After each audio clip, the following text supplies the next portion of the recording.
정보가 있는 시사 토크쇼 장윤선의 팟짱. 안녕하세요. 시나브로라는 1인 출판사에서 팔순노모를 위한 정치경제 이야기라는 책이 나왔습니다.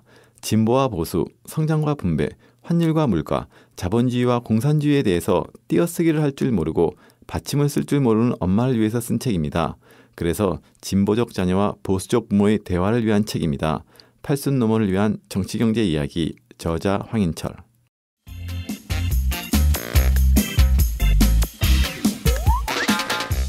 매일 정오 여러분의 점심시간 맛있게 씹어드실 뉴스를 보내드리는 장윤선의 팟짱. 매일나 신선한 뉴스를 맛보고 싶으시다고요? 보수 언론이 대충 훑고 지나간 뉴스 그 이면의 진실을 알고 싶으시다고요? 그렇다면 여러분의 곁에 장윤선의 팟짱이 있습니다. 좋아요와 구독하기로 응원해주세요. 포털사이트 검색창에서 장윤선의 팟짱을 치거나 모바일 앱스토어에서 팟빵 클릭 후 장윤선의 팟짱을 들러주세요.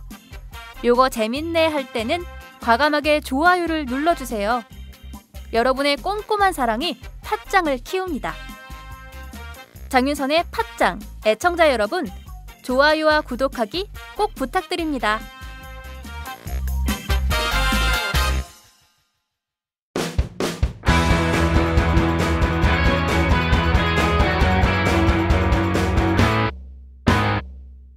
색깔 있는 인터뷰. 색깔 있는 인터뷰 시작하겠습니다. 2015년 을미년 새해를 맞이해서 팟짱이 준비한 신년 인터뷰는 조희연 서울교육감입니다.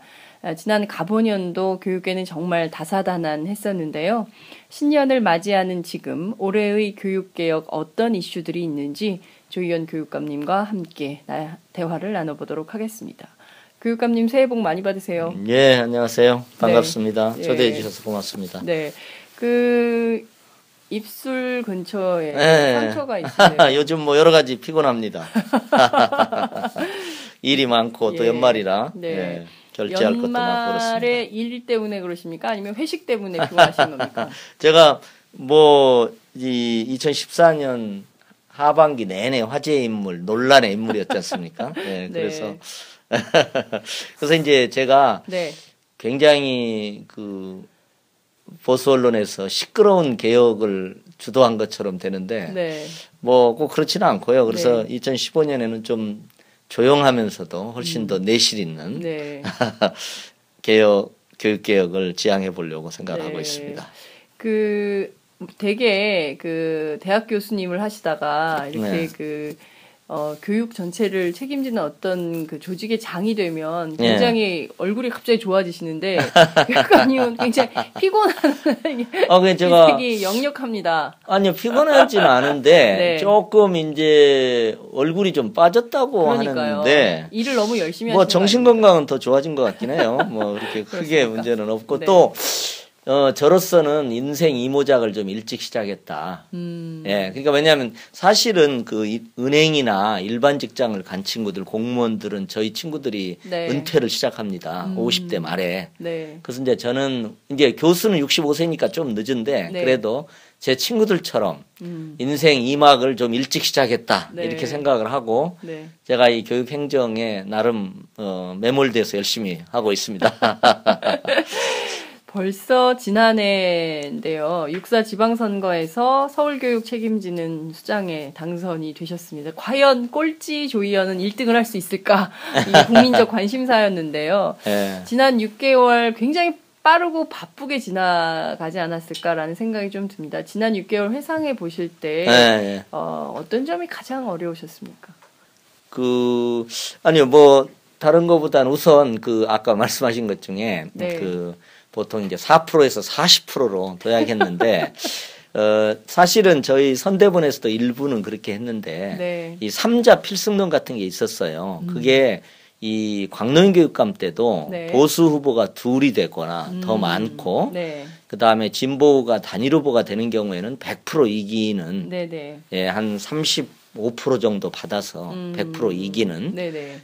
그렇게 저희 선대본 내에서도 생각을 하신 분도 있었어요. 근데 지금 생각해 보면 그 분석이 맞는 면이 조금 있고 네. 이제 제가 이제 40%까지 올라간 것은 아무래도 이제 뭐 고승덕 후보의 딸이나 네. 그다음에 저 뭐 아들 편지 이런 것들이 되면서 좀 중간층들의 표가 네. 한 4~5% 이동했지 전체적인 구도는 그런 것 같아요. 보수가 분열되고 네. 진보가 단일화되면 이기는 이런 구도가 되게 있는 것 같고요. 네.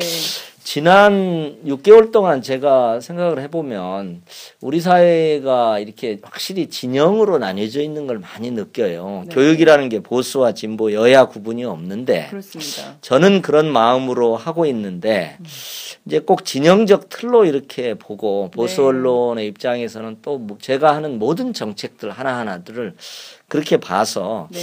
제가 이렇게 조금 진정성을 가지고 하는 교육 정책들이 그리고 조금 더 좀 인정을 받았으면 하는 생각이 드는데 그런데 이제 뭐 다행스럽게도 네. 그 JTBC에서 네네. 여론조사를 한 게 있더라고요. 네네. 그래서 제가 꼴등인 줄 알았는데 네. 제가 12등을 했어요. 17명 중에. 네. 그리고 그 중에 이제 뭐 인천, 경기는 훨씬 더 아래 있고요. 네. 그리고 등등등 저희 부산도 저 아래 네. 있고. 예. 그런데 이제 대개 뭐 영남이나 대구, 경북, 네. 뭐 전남, 전북은 얘기할 필요도 없는데 여론조사 해볼 필요가 없는 네, 데잖아요. 맞습니다. 그래서 그렇게 좀 동질적인 유권자인들을 빼고 하면 또 쟁점이 있는 데는 제가 굉장히 선두여서 6개월 동안 보수 언론에 대해서 많이 문매도 맞았는데 그래도 역시 건재하고 있구나. 네. 이런 생각을 했습니다.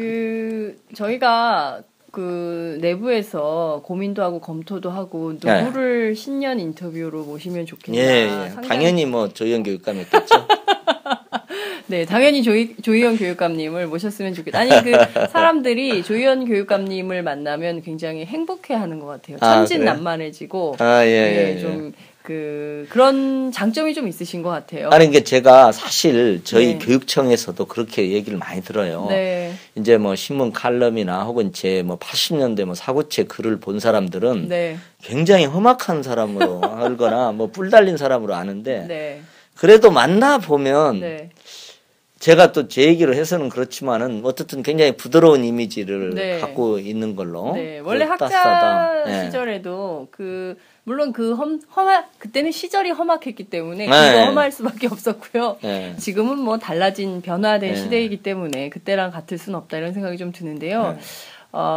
올해 조용한 개혁, 전진하는 개혁을 펴겠다라고 네. 말씀을 하셨습니다. 네.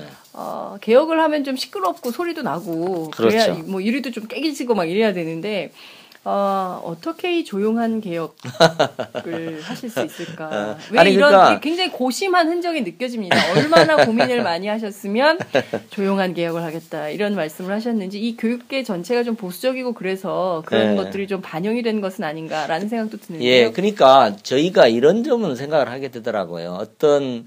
어떤 의제나 정책이 옳으니까 무조건 실시하면 좋다. 네. 그리고 반드시 좋은 결과를 낳는다. 이런 건 아닌 것 같아요. 네. 그래서 저희가 그 진보적 정책들, 아이들에게 좋은 정책들을 견결히 추구하면서도 네.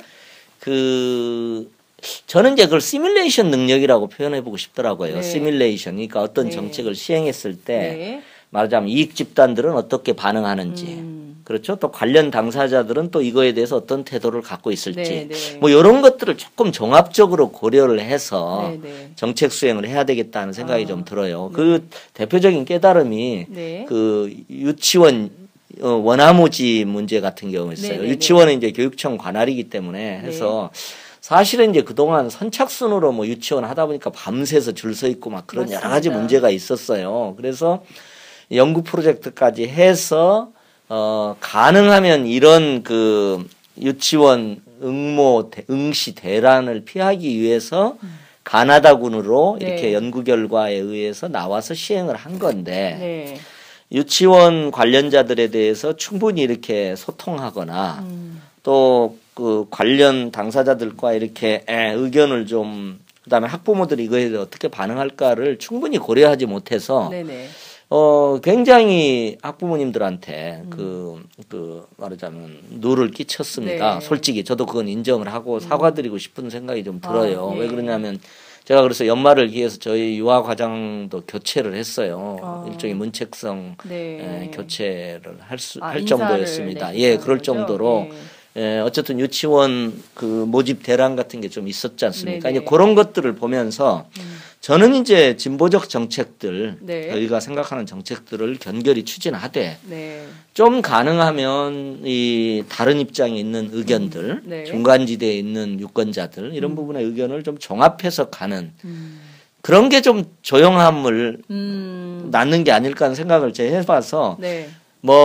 저는 반대를 두려워할 필요는 없을 것 같아요. 네네. 예, 그러려고는 하는 건 아닌데 네. 좀 그런 행정 수행의 지혜 같은 건 좀 더 고민해야 되겠다. 제가 6개월을 지나면서 네. 그런 생각은 좀 많이 했습니다. 네. 이것도 하나의 공부를 하신 예. 셈이시죠. 예, 이제 저는 앞으로는 그런 그 대란은 예. 원화 모집 대란 이런 예, 것은 예. 앞으로 조희연 교육감 시대는 다시는 없겠다. 예.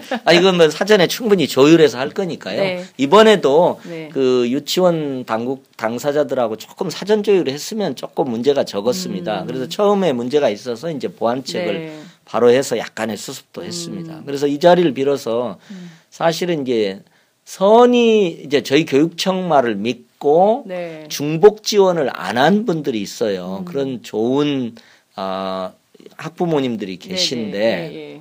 저희가 중복 지원을 취소시키려고 막 노력을 하니까 실제 어려움이 있어요. 왜냐하면 네. 유치원이 그 응시자들 네. 이걸 원화 모집한 사람들을 학부모 명단을 저희들한테 학생 명단을 제출해 줘야 되는데 네. 않고 있어요. 그리고 저희가 강제력이 없어요. 네네. 그다음에 또 거기에 또 교육부가 끼어들어 가지고 그렇게 처벌할 이제 취소할 법적 근거가 없다. 이렇게 하는 바람에 이제 난리가 난. 그러니까 유치원들은 안 해도 되는구나 이렇게 네. 되는 거죠. 그러니까 교육부가 약간은 조금 이렇게 옆에서 이 문제를 조금 부추긴 면도 좀 있습니다. 네. 어쨌든 그래서 그런 선의의 학부모님들한테는 저희가 중복 지원 취소를 위해서 지금도 노력하고 있지만 좀 현실적으로 어려움이 있어서 죄송스러운 마음을 좀 네. 갖고 있습니다. 또 이렇게 문제가 있을 때 즉각 사과하는 자세. 그동안 보지 못했던 태도인데요. 잘못한 건 잘못한 위원 거니까요. 교육감님이니까 가능한 일이 아닐까 이런 생각이 좀 들기도 합니다. 그 말씀하신 대로 교육부와 충돌하는 지점이 계속 생기는 것 같습니다. 특히 이제 진보 교육감들의 경우 그런 문제들이 계속 생겨서 그 지방자치단체 차원에서 뭔가 그 교육단체 그리고 또 교육청이 자율적으로 할 수 있는 영역들까지도 경우에 따라서는 침해하는 이런 그렇습니다. 일들도 벌어지고 있는 것 같은데요. 이를테면 이제 자사고 문제, 예. 특히 정부의 보육 예산, 특히 이제 무상보육 예산 가지고 굉장히 한 해 내내 시끄러웠던 것 같은데요. 특히 교육부와 충돌하는 지점은 좀 어떻게 해야 그 점은 할 수 있는 겁니까? 사실은 이제 교육부하고는 한 80~90%는 여러 가지 소통하고 또 협력해요. 예를 들면 잘 모르실 텐데 이제 저희 교육청에 부교육감이 있고 네. 기획조정실장이 네, 있습니다. 근데 이제 그분을 교육부에서 파견해요. 이건 사실상 교육 자체가 훼손되고 있는 것이긴 합니다. 왜냐하면 부교육감을 교육감이 임명해야죠. 네. 근데 이제 교육 지방자치를 이렇게 분화시켜 주면서 중앙정부가 통제권을 갖기 위해서 이렇게 여러 가지 수단들을 장치를 만들어 놨어요. 그런데 이제 이번에도 그걸 임명하고 파견하는데 조금 저희하고 이견이 있었습니다. 그러나 저희가 흔쾌하게 그 교육부 입장들을 받아들인 입장이고요. 그런데 이제 하반기를 보면 교육부가 진보 교육감을 너무 의식하시는 것 같아요. 교육부가. 그래서 정당하게 교육 지방자치의 영역이라고 할 수 있는 것들을 자꾸 법도 아니고 시행령으로 혹은 대통령 훈령으로 이것을 제약하는 겁니다. 그러니까 자사고도 교육감의 지정 취소 권한을 시행령을 바꿔가지고요. 내년에는 어떻게 돼 있냐면 교육부하고 협의해야 돼요. 올해처럼 제가 이렇게 단행했던 것처럼 할 수가 없어요. 그렇습니까? 올해 6개 지정 취소를 했는데 그렇게 못하고 협의를 해서 결정을 하게 만들어 놨고요. 또 원래 이제 인사를 개방하기 위해서 예를 들면 공무원직을 민간인에게도 개방하잖아요. 네네. 그래서 지금 이제 보통 장학관이 있어요. 네. 장학관, 장학사가 있어요. 네네. 교육 전문직이거든요. 그렇죠. 그 장학관을 원래 7년 이상이 되면 평교사가 할 수 있게 돼 있어요. 네. 근데 그것도 갑자기 시행령을 바꿔가지고 못하게 했어요. 왜냐하면 인천에서 하니까 못하게 하려고. 저희 서울교육청도 사실은 네. 몇 분 하려고 했습니다. 네. 근데 그걸 또 못하게 막아버렸어요. 이런 일이 지금 한두 가지가 아닙니다. 그래서 조금 더 다음에 한번 이 좀 팟캐스트에서 가능하면 교육 지방자치와 일반 지방자치가 앞으로 바람직한 관계가 뭐냐. 네. 왜냐하면 이게 교육감 직선제하고도 연결돼 있거든요. 네, 지금 네, 정부가 교육감 직선제 없애려고 하고 하잖아요. 있죠. 지방자치 발전위원회. 저 뭐 그 기소한 것도 그렇습니다. 크게 보면 교육감 직선제 폐지를 위한 그런 전략하에서 검찰이 만들어낸 거다. 이런 얘기를 하는 분도 있잖아요. 네, 그런 네. 평가를 하시는 분도 있을 네. 정도로 직선제를 지방자치 발전위원회에서 네. 지방자치 발전이 아니고 지방자치 억제위원회 같이 해가지고 네. 그걸 직선제도 없애고 네. 구청장도 뭐 이렇게 네. 직선제 네. 그 특히 이제 구의회 의원들 이제 못하게 기초의회를 하고 완전히 다 무력화해 예 거죠. 구청장은 뭐 그냥 놓아뒀어요. 네. 뭐 그런 식으로 돼 있는데 앞으로 잘못하면요 네. 교육감이 시도지사의 교육국장 정도로 추락할 수도 있습니다. 아, 그 위상이. 네, 교육감 직선제가 없어지면 그렇게 돼요. 네. 교육국장 정도가 되든지 아니면 교육부시장 정도 될 거 아니에요. 네. 시도지사가 임명해 버린단 말이에요. 그렇죠. 네, 그렇게 될 수가 있습니다. 그래서 네. 이게 사실은 아니, 심각한 문제네요. 심각한 교육 자체를 상황입니다. 훼손할 수 있는. 근데 예. 박근혜 정부가 전반적으로 다 퇴행하고 있어서 정치, 사회, 경제 모든 분야에서 심각한 우려가 나오고 있는데 네. 특히나 이 지방자치발전위원회라는 걸 통해서 최근에 발표한 지방자치 네. 종합계획인가요? 여기에서 직선제 폐지 문제를 직접 거론해서 이제 문제가 문제가 되고 있는 됐죠. 건데요. 예. 자, 그러면 말씀하신 대로 이렇게 교육 자치를 점점 훼손하고 이렇게 그 포위망을 좁혀 들어오고 있다면 예. 이거 조용하게 개혁이 되겠습니까? 그렇겠죠. 아니 그래서 뭐 이 교육부가 잘못한다고 생각되는 부분이야 우리가 네. 단호하게 하는 거고요. 네. 이제 당연히 그렇게 해야 될 거고요. 그러나 또 이제 협력할 부분은 또 협력하고 네. 예를 들면 누리과정 예산 같은 경우도 저희 이제 교육감 진보 교육감이 13분이잖아요. 네네. 그래서 이제 약간의 의견 차이도 있어요. 그러니까 뭐냐면 지금 결과적으로는 누리과정 예산이 네. 부족하잖아요. 네. 그럼 어딘가에서 나와야 돼요. 나와야 되는데 이제 정부가 국고로 한 5천억을 줬는데 네. 나머지 1조 5천억이 어딘가에서 나와야 돼요. 네. 근데 이제 정부는 지방채라도 해서 네. 즉 지방채는 정부가 승인해줘서 저희가 빚을 내는 겁니다. 그렇죠. 예, 17개 시도 교육청이 1조 5천억의 빚을 냅니다. 네. 저희는 뭐 2천억 원이 네. 되겠죠. 그러면 네. 그 빚을 내는데 이제 일부 시도 교육감께서는 그 지방채 빚내서는 하지 말자 아예. 아예. 예. 아예 예산은 쓰지 말아버리자. 예, 아예 받지를 말자. 음. 그건 이제 저희 정부 책임이기도 하니까. 네. 근데 이제 광주 장의국 교육감이나 저는 뭐 지방채건 국고건 네. 어쨌든 어린이집 학부모님들이 고통을 피해가 받을 수가 받으면 있으니까 안 되니까요. 우선 지방채더라도 지방채도 교육청 빚도 네. 크게 보면 대한민국 빚입니다. 네. 그렇잖아요. 그렇죠. 네, 그렇기 때문에 우선 일단은 좀 중앙정부가 이걸 편법을 취하고 있는데 네. 우리가 뻔히 알지만 네. 어린이집 학부모들 생각해서 일단 지방채로라도 좀 막고 네. 그러나 이건 누리과정은 박근혜 정부의 공약이니까 네. 책임져라고 계속 우리가 캠페인하고 요구하고 비판하고 네.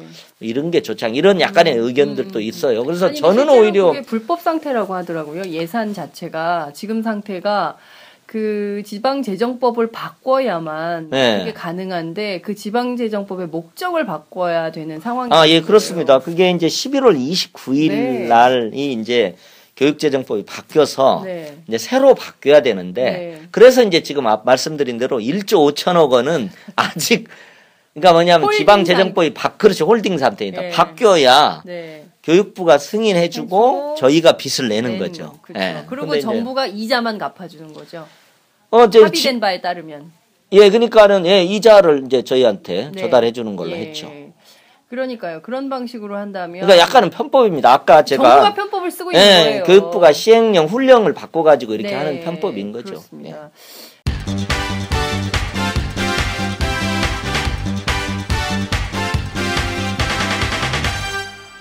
장윤선의 팟짱. 지금 그런 상황이라면 참 여러 가지로 그 교육 자치를 해나가기가 굉장히 어려운 상황인 걸로 보이는데요. 자, 그러면 지난번에 그 검찰에서 기소한 사건 있지 않습니까? 예. 고승덕 후보의 자녀들의 영주권 문제 예. 관련돼서 의혹을 선거 때 제기했었는데 예. 이거 재판이 어떻게 됐습니까? 예. 아니, 그러니까 네. 지금 원래는 선거법이 6개월 내에 기소를 해야 돼요. 네. 그러니까 6월 4일이니까 12월 4일까지인데 네네. 6개월 동안 사실 그냥 여러 가지를 털었지 않겠습니까? 네. 옛날에 뭐 김상원 교육감도 그렇습니다. 그러셨고 이렇게 네. 했지 않습니까? 그러니까 이제 다른 게 안 나오니까 조희연 선생님도 다른 게 안 나오는군요. 다른 게 안 나오니까 이제 너무 착하게 닦고 살아오셔가지고 아무것도 털 게 없어. 허위 사실이라는 이름으로 네. 그때 이제 선거 과정에서 네. 이렇게 서로 의혹 제기하고 네. 막 그랬던 거거든요. 그렇죠. 근데 이제 고승덕 후보하고 자녀들의 그 영주권 문제 의혹을 해명해라. 네. 그런 의혹이 당시에 많았으니까 이제 네. 그거였는데 네네. 그것을 또 꼭 집어가지고 이렇게 기소를 했어요. 네네. 그래서 이 선관위에서 사실은 주의 경고를 끝낸 사안이고 네. 더더군다나 경찰에서 무혐의 의견을 내서 올린 사안을 네. 막판 단계에서 검찰이 정치적으로 음. 정략적으로 기소를 했습니다. 네. 저는 참 이 시대 검찰이 이렇게까지 해야 되냐 정말 그런 생각을 이제 가졌고요. 네. 사실은 이제 그때 이제 선거에서는 이제 의혹 공방이 있지 않습니까? 그렇죠. 얼마든지 할 수 예, 있죠. 저는 심지어는 고 후보께서 저한테 저희 큰 아들이 뭐 병역 기피했다. 그 다음에 또 제가 뭐 통진당 연루됐다. 네. 뭐 이런 얘기까지 했어요. 예. 그거 명백히 허위 사실이죠. 어떻게 따져놓고 예. 보면 그러잖아요. 근데 이제 그렇기 때문에 선관위에서 더 큰 사안도 주의 경고로 다 끝내면서 네. 저희가 제기한 사안도 주의 경고로 끝낸 건데 네. 그것을 딱 집어서 실정법의 틀 내에서만 네. 그것만 딱 떼가지고 네. 이렇게 했습니다. 그래서 저는 그래도 우리 사회에 사법 정의가 살아있다고 느끼고 싶고 네. 이제 단지 이제 힘든 것은 뭐냐면 이걸 재판을 받아야 되니까 기소를 한다는 얘기는 재판을 한다는 얘기입니다. 얘기죠. 그래서 저희도 이제 재판 준비를 하고 있습니다. 네. 예. 첫 기일이 언제로 잡혔어요? 원래는 이제 지금 1월 초부터 시작이 돼야 되는데 네. 뭐 지금은 이제 저 변호사들하고 해서 준비기일 잡고 네. 이렇게 준비자 왜냐하면 네. 재판을 하려고 그러면 네, 서로 그렇죠. 이제 의제가 뭐냐부터 네. 시작해서 여러 가지 예. 이런 얘기들을 하고 있습니다. 교육개혁으로 바빠 죽겠는데 이런 재판까지 또 챙겨서 하셔야 되니 검찰이 대한민국 교육 발전을 위해서라면 이런 건 좀 안 해야 되는데 참 한국 정치 답답합니다. 네. 2014년 한 해에는 정말 우리 국민 모두가 참담해했던 사건이 있습니다. 바로 세월호 참사인데요. 세월호 이후에 반드시 우리 교육은 달라져야 한다라는 각성이 있었습니다. 그것은 뭐 누구랄 것도 할 것 없이 우리 국민 모두에게 있었던 그 생각이었는데요. 2015년 한 해 조희연 교육감께서 생각하시는 교육개혁 의제들은 어떤 것들이 있습니까? 예. 저희가 어쨌든 세월호 이후에 달라져야 할 한국 교육이라는 것을 저는 이제 혁신 미래 교육이라고 이렇게 표현하면서 네. 이제 그동안 추구를 해오고 있고요. 네. 원래 이제 자사고 문제도 크게 보면 고교 체제의 정상화, 특별히 이 공교육의 중심으로서의 일반고, 네. 일반고가 어쨌든 공교육의 중심에 확고히 서야 된다. 근데 뭐 외고 자사고에 밀려가지고 이류 학교로 전락해가는 네. 이런 현실을 막아야 되겠다는 것이고요. 그래서 지금 이제 올해 저희가 예산이 부족함에도 불구하고 일반고 1개교당 1억 2천만 원씩 지원 금액을 책정했습니다. 184개 학교에. 네. 그래서 일반고 전성시대라는 목표 아래 네. 어쨌든 일반고가 훨씬 더 네. 그 공교육의 중심으로 그리고 아이들의 고등학교 교육의 중심에 서도록 하는 것을 네. 제가 중점적으로 일단은 이제 추진하고요. 그러니까 네. 자사고는 일반고를 살리기 위한 아주 부분적인 정책입니다. 그래서 아. 이제 그걸 열심히 하려고 생각을 하고 있고요. 네. 이제 두 번째 저희가 질문 있는 교실이라고 표현을 했었어요. 네. 그러니까 결국은 지난 30-40년 동안에 암기형 지식교육 네. 이런 것을 탈피해야 된다는 게 저는 세월호 이후에 우리 애가 지향해야 될 방향 같아요. 네. 그래서 정말 질문 있는 교실, 네. 창의교육 프로젝트를 네. 특별히 이제 수업 과정, 네. 선생님들이 교실에서 하는 교육, 네. 교육 과정, 수업 네. 혁신, 네. 교실 혁신 이런 부분들을 위한 좀 종합 계획을 마련해서 네. 제가 이제 추진하려고 생각을 하고 있고요. 네. 그리고 이제 또 하나 저희가 중점 두고 있는 것은 학생 자치 역량 혹은 학생 자율 결정 역량을 키우기 위한 네. 저는 그것을 교복 입은 시민 프로젝트다. 이렇게 아주 네. 멋있게 명명을 하고 있습니다. 네. 예. 저는 이제 우리 이제 사회에서 학생들이 교복을 입은 시민이다. 교복을 입은 시민으로 대우하자. 아. 우리 사회의 시민으로서의 권리나 네. 결정 권한을 부여받지 못한 두 집단이 있는데 그건 군인하고 시민이다. 그래서 군인을 군복 입은 시민으로 대우하자. 그러면 전 병영 요즘 네. 최근에 병영혁신의 가장 핵심은 이겁니다. 네, 네, 군인을 군복 입은 시민으로 대우하면 됩니다. 감시하려고 하죠. 근데 예. 그리고 학생들을 교복 입은 시민으로 대우하자. 네. 그러니까 제가 이제 9시 등교도 네네. 제가 교육감이 단독 결정하는 게 아니라 토론해라. 네. 투표해라. 네. 그 투표한 결과를 한 50% 이상씩 반영해서 자율적으로 결정하십시오. 그런 것도 네. 이제 그런 의존 그런 목표의 하나고요. 네. 그래서 여러 가지 이제 어떻게 보면은 시민의 권리가 이제 학생 인권입니다. 네, 네. 이제 그걸 넘어서 더 큰 틀에서 네. 어쨌든 교복 입은 시민으로 학생들을 만들기 위해서 네. 또 실제 저는 네. 우리가 그런 얘기 많이 하잖아요. 뭐 저 대학생 학점 관리를 부모님들이 대학까지 네. 하잖아요. 심지어는 대학원생들까지도 부모들이 관리하잖아요. 그만큼 이 홀로서기가 안 돼 네. 있어요. 군대에도 관리를 한대요. 엄마들이 자대 배치 받으면 그 앞에 월세방 얻어가지고 그래요?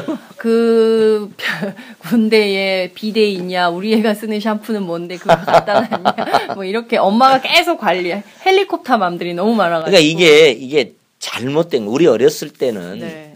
그래도 정말로 애들이 자기 결정을 하는 문제가 있잖아. 이게 일종의 결정 장애증을 앓고 있습니다. 우리 아이들이. 결정장애. 장애. 네. 예, 그래서 이게 교육이 좀 바뀌어야 됩니다. 어떻게 보면 학교를요, 국영수 몇 개는 몰라도 좋습니다. 네. 그러나 자기 문제를 신중하게 고민하고 자기 문제를 스스로 주체가 돼서 결정하는 능력만 갖고 나와도요, 네. 직장 생활 할 수 있습니다. 네. 저는 이제 그런 면에서 조금 옛날에 뭐 예를 들면 HR 같은 것도 지금은 거의 다 없어졌어요. 네. 그래서 이제 그런 면에서 심지어는 학생 자율 예산, 음.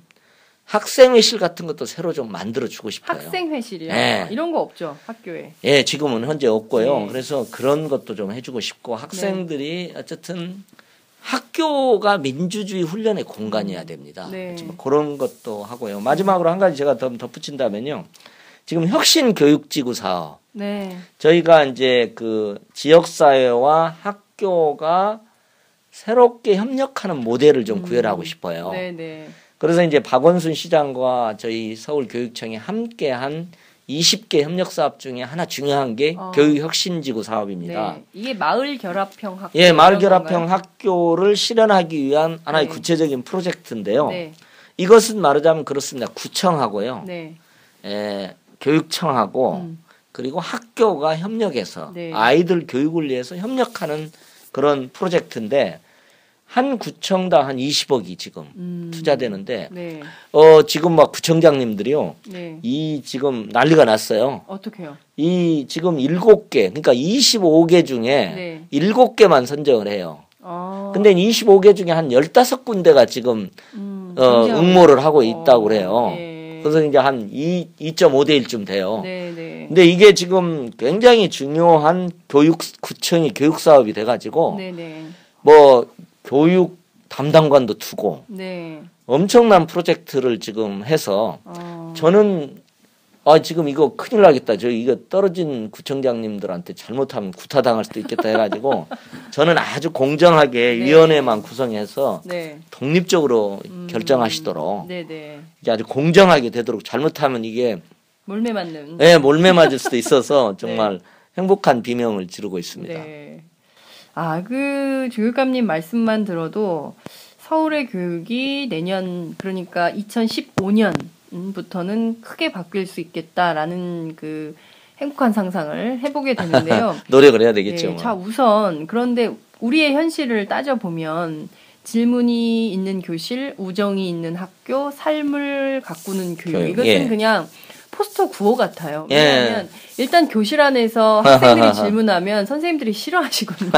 너는 왜 이렇게 말이 많니? 학원에서 안 배웠니? 막 이제 이런 것부터 시작해서 또 교사가 감당해야 되는 업무가 많으니까 아이들이 뭔가 이렇게 모둠별로 수업하는 것에 대해서도 굉장히 뭔가 챙겨야 되고 이런 것들이 그렇죠. 많기 때문에 좀 어려움을 겪는, 예. 교사들도 어려움을 겪는 이런 것들이 있는 것 같고요. 맞습니다. 근데 그 발상을 바꿔야 됩니다. 교사들의 발상이요? 그러니까 뭐냐면 애들이 질문하면 너 학원에서 안 배웠냐? 이렇게 되는 게 아니라 네. 엉뚱한 질문이 굉장히 환영받는 교실이 돼야 됩니다. 네.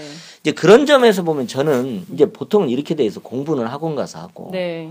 그렇죠. 뭐 네. 학교에서는 뭐 인성이나 하고 잠자고 네. 이렇게 예, 되는데. 다 잠자죠. 예. 근데 어차피 학원에서는 네. 그런 창의적 질문형 그런 과정적 수업을 할 수는 없어요. 네. 어차피 암기형으로 갈 수밖에 없기 네, 때문에 네.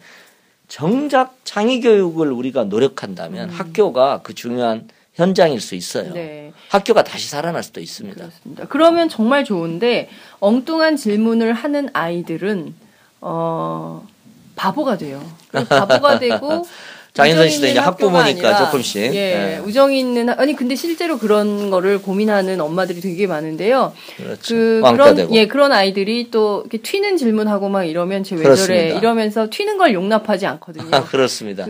그 왕십리 인근에 있는 어떤 학교 중학교에서는 네. 여자 아이들이 이마를 내놓고 지내지 않는다는 거예요. 그래요? 왜냐하면 그 중에 일진이 이마 내놓는 걸 못하게 해서 전부 앞머리를 내리고 다닌다는 건데 그 중에 한 명이 이마를 이렇게 까고 다니면 그건 타깃이 된다는 거예요. 우정이 있는 교실이 학교가 될 수 없는 거죠. 그러니까 전부 뭐랄까 아이들한테도 이게 엉뚱한 질문을 하고 네. 튀는 행동을 하고 이런 것들이 전부 그 소위 얘기하는 보편주의라는 이름으로 전부 사장이 되는 그런 현실이 지금 학교 안에 있거든요. 그러니까 그렇죠. 뭐 교육 평등이나 교육 공공성이나 교육 복지나 이런 것들이 굉장히 멀게 느껴지는 현실이라는 겁니다. 이걸 어떻게 하면 차곡차곡 바꿔나갈 수 있을까요? 아니 그러니까 이제 양측면이 있을 것 같아요. 네. 큰 구조개혁적 차원에서 네. 대학 입시제도라든가 이런 걸 개혁하는 게 한편에 있고요. 네네. 그럼에도 불구하고 그런 대학 체제, 대학 입시제도에 의해서 초중등 교육이 어렵지만 네. 어려움 속에서도 새로운 실험들이 이루어져야 되고 뭐 혁신학교 같은 것도 사실은 그 실험입니다. 네네. 그리고 정부 차원에서도 심각성을 인식했기 때문에 자유학기제 같은 것들이 네. 또 도입되는 거거든요. 네네. 왜냐하면 그때는 기말고사나 중간고사가 없잖아요. 네. 벌써 정부도 그러면 심각성을 인식을 하고 있습니다. 네네. 그래서 어쨌든 어려운 제한된 현장이지만 거기서 새로운 이탈적 실험들을 마구 하고 그런 게 그걸 좀 또 우리는 요인이 돼야 돼요. 키워가고 예. 그 다음에 이제 크게 보면은 저는 이런 제도 개혁도 하고 이게 같이 좀 네. 그러니까 참 우리 현실이 희망이 없는 것처럼 보이잖아요. 네. 그렇지만 또 많은 분들이 문제를 인식하고 대안적인 실험도 하고 있는 것 같아요. 네. 근데 그런 것들을 조금 더 키우고 지원하고 네. 그다음에 이제 제도 개혁도 공론화하고 네네. 그러니까 어쨌든 우리 특히 교육이 이 정도 이대로는 안 된다는 것은 아마 정말 이 교육 경쟁에서 이기는 학부모들도 다 인정할 겁니다. 네. 예. 그래서 다들 원하는 게 혁신 교육인 것 같습니다. 네. 학부모들도 아이들도 그래도 혁신학교 다니는 애들은 시험은 덜 보니까 벌점 점수는 안 매기니까 혁신학교가 낫다라는 생각을 학생도 학부모도 이렇게 하게 되는데요. 김상곤 전 경기교육감께서 혁신교육 처음 할 때만 하더라도 괜히 우리의 혁신학교 보냈다가 공부 못해가지고 대학도 못 가고 이러는 거 아니야? 이런 불안감이 있었지만 그것은 많이 완화가 된 것 같습니다. 그런 것은 아니다라는 쪽으로 많이 생각들은 바뀌었는데 문제는 학교 당국이 혁신학교로 지정이 되면 예산은 오지만 그 예산에 걸맞는 혁신교육, 혁신사업을 상을 잘 못 잡는 것은 아닌가라는 생각을 하게 돼요. 그러니까 이를테면 이런 거예요. 어떤 학교 얘기인데 혁신학교에 지정이 됐어요. 학교에 예산이 내려온다는 거예요. 그러니까 교장 선생님께서 의욕적으로 사업 시행 발표를 하시는 거예요. 학부모들을 다 모이라고 한 다음에 우리 학교가 드디어 혁신학교가 됐습니다. 전교생 모든 아이들에게 똑같이 태권도 검은띠까지 딱 그리고 모든 아이들에게 단소를 전부 다 하나씩 딱 이렇게 하니까 엄마들이 깜짝 놀란 거예요. 태권도 싫은데 그 다양성이 중요한 거 아닙니까? 혁신교육에서 단소 말고 딴 거 하면 안 돼요? 막 이런데 이제 그런 발상의 어떤 그 차이나 혁신교육의 내용이나 이런 걸 가지고 상당한 많은 학교들에서 갈등이 있는 것 같아요. 이런 것들은 좀 어떻게 해결할 수 있을까요? 그 점은 이제 혁신학교가 말하자면 또 다른 획일성으로 가면 당연히 안 되고요. 네. 그래서 이제 결과적으로는 저도 이제 6개월 이렇게 되면서 보니까 일반고를 살리건 혁신학교를 확대하건 간에 가장 중요한 건 능동적이고 적극적이고 창의적 교사예요. 제일 중요한 게 가장 중요한 게 그건 것 같아요. 근데 이제 대개 선생님들이 이제 학교에서 아이들 가르치기 힘들고 애들이 가쁘고 그러다 보니까 대개는 포기 모드로 들어가거든요.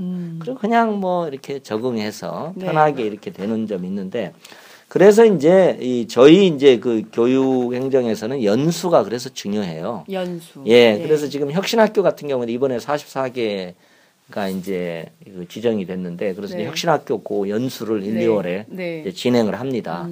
그리고 일반고 경우도 예산을 대대적으로 내려보내는데 또 그것이 또 능동적이고 창의적인 교사가 필요해요. 그래서 저희가 별개로 또 그 일반고 혁신을 위한 또 교사 연수를 대대적으로 또 1, 2월에 합니다. 그래서 이제 뭐 그런 노력을 통해서 지난번에는 이제 혁신학교 교사 워크숍 했어요. 저도 가서 한번 만나고 그랬었는데 이제 그때 이제 혁신 사례 공유도 하고 이렇게 하는데 약간은 교사가 다수의 교사가 자발적으로 하는 데는 지금 말씀하신 게 없는데 이제 교장이 약간 위로부터 이렇게 하는 경우는 이제 그런 경우가 있어요. 그래서 이제 그 점은 저희도 굉장히 주목하고 있습니다.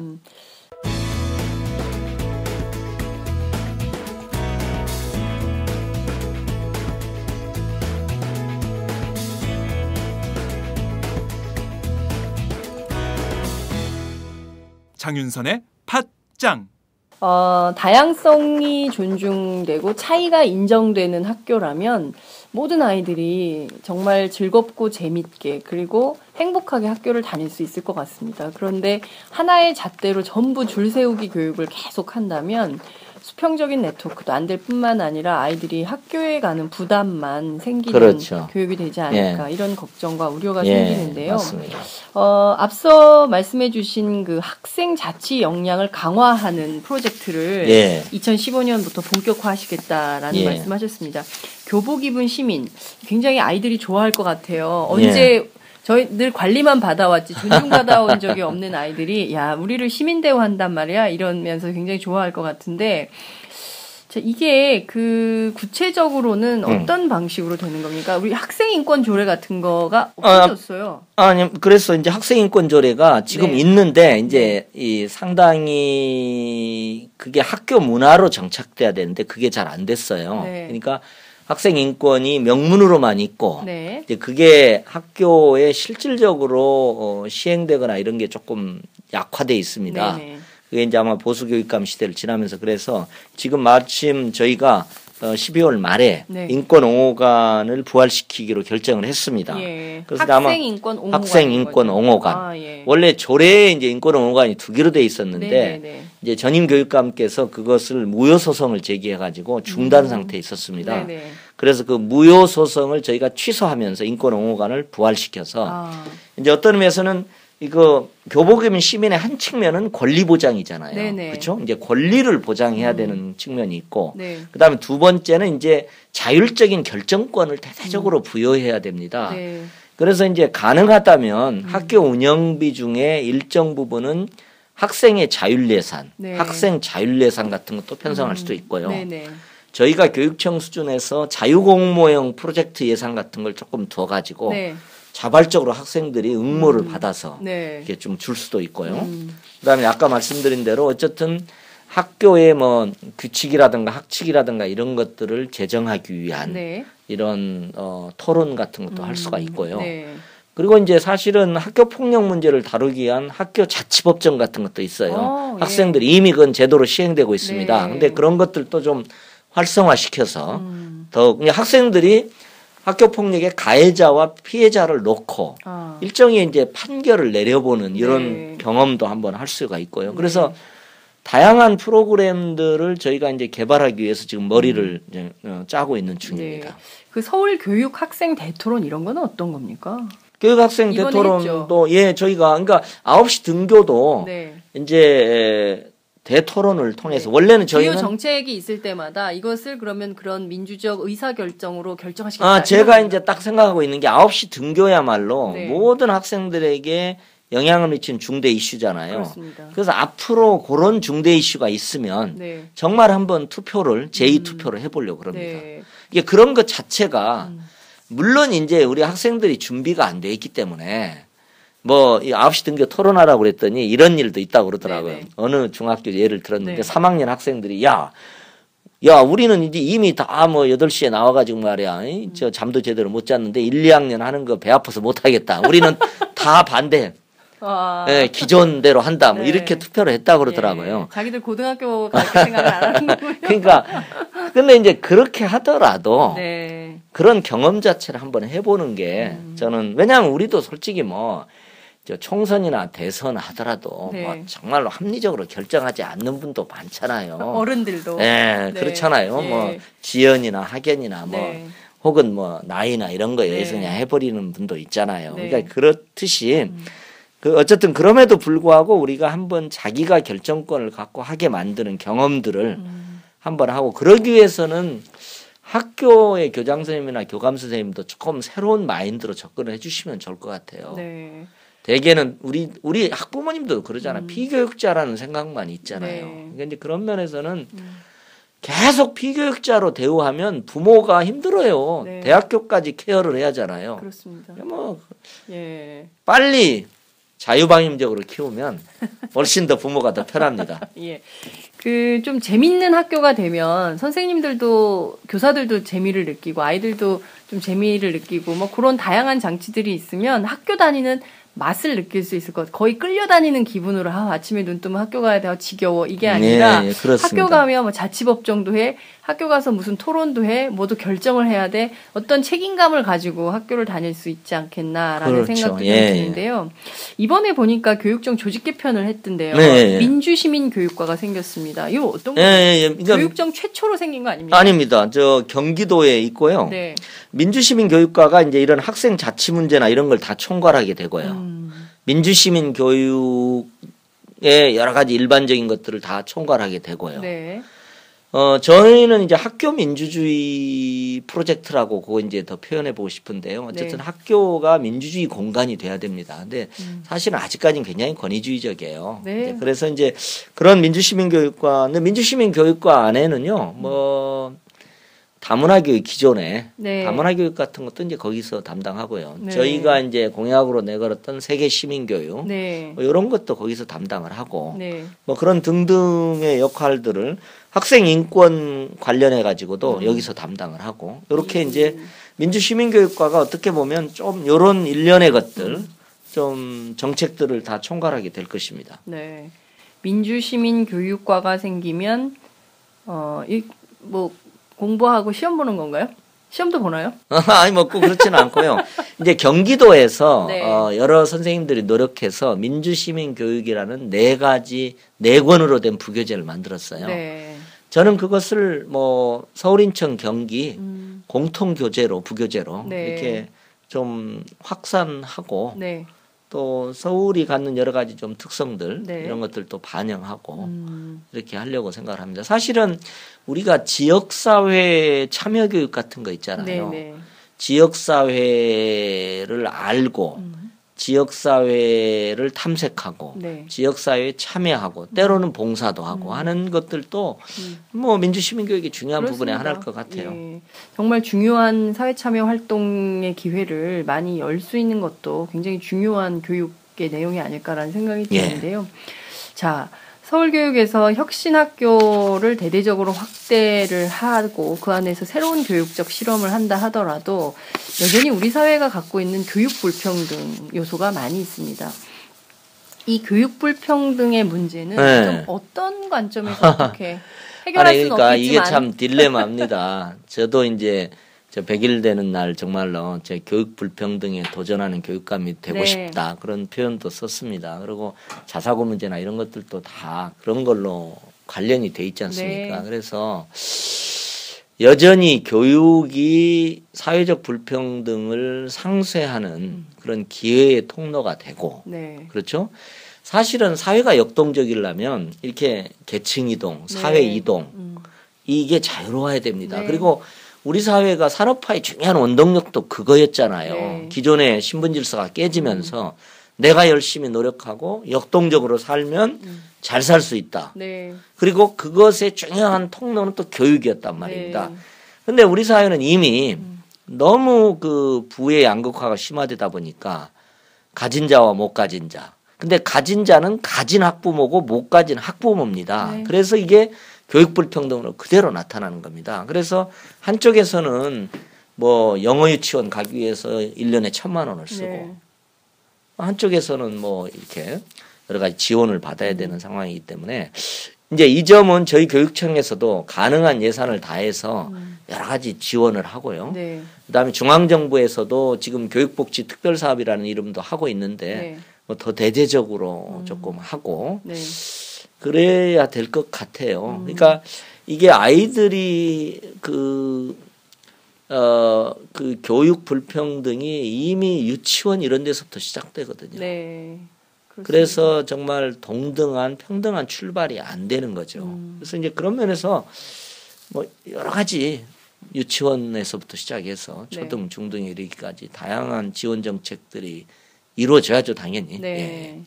알겠습니다. 저희가 한 40분 정도 예, 예. 교육감님과 다양한 2015년 서울교육 혁신 방향에 대해서 말씀을 들었는데요. 더 얘기하고 싶지만 밖에서 예, 자꾸 예. 끝내라 그래가지고 예, 예, 얘기할 예. 수가 없습니다. 끝으로 예. 많은 청취자들 또 애청자들께 그 이 자리를 빌어서 꼭 하시고 싶으신 말씀 있으면 한 말씀 부탁드리겠습니다. 예. 그 이제 제가 뭐 자사고 정책이나 이런 걸 추진하다 보니까 성원해 주시는 다수는 말없이 있고 네. 정말 반대하는 소수는 목소리를 높이고 그런 걸 많이 느껴요. 네. 그래서 때로는 이제 외롭다는 생각도 들고 그런 생각도 드는데 어쨌든 좀 많이 성원해 주시기를 바라고요. 네. 제가 지난 6개월 동안 추진한 뭐 충분하지도 않은 이런 정책마저도 우리 사회의 보수적인 기득권층에서는 그렇게 수용하기가 어려운 측면이 좀 있는 것 같아요. 네. 그리고 그런 것이 저는 급기야는 그런 보수 단체에 의해서 고발을 하고 또 검찰이 그걸로 기소하는 사태로까지 네. 간 것 같아요. 그래서 참 이 개혁을 하나 추진한다는 게 얼마나 어려운 건지 네. 그런 생각도 이제 좀 듭니다. 그래서 좀 이런 때일수록 네. 정말 그 어떤 분은 민주주의의 정말 70년대 저희가 살았던 시대가 민주주의의 암흑기라고도 네. 표현하는 생각이 듭니다. 제가 그 박정희 대통령 시대에 정말 긴급조치로 감옥살이도 했던 건데 네. 제가 또 박근혜 대통령 시절에 기소돼서 재판을 받는다고 생각하니까 만감이 참 교차할 때도 좀 있습니다. 아, 그래서 그러네요. 어쨌든 뭐 같이 성원해 주시면서 이 어려운 시기를 함께 힘을 합쳐서 세월호 이후 달라진 한국 교육이라는 우리 모두의 공통의 과제를 좀 그래도 포기하지 않고 열심히 추구해 갔으면 좋겠습니다. 저도 부족하지만 열심히 노력하겠습니다. 고맙습니다. 네. 예. 교육감님 외롭지 않게 해드려야 될 것 같습니다. 이 조희연 교육감님 외로우면 이거 서울교육 큰일 나니까요.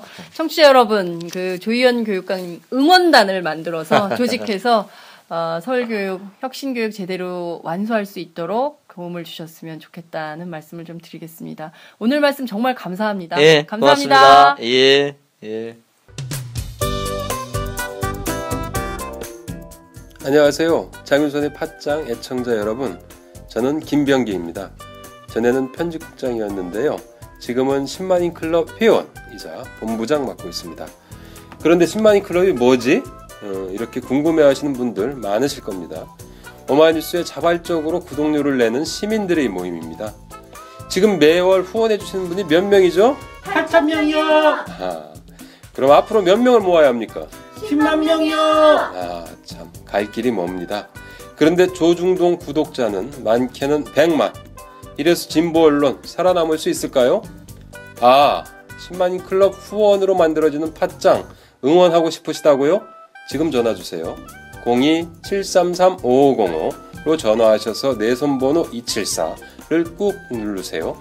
오마이뉴스 기사의 모든 기사 하단에 동그란 주황색 배너를 누르셔도 됩니다. 여러분들의 참여로 팟짱이 웃음소리 더 커질 수 있습니다. 감사합니다.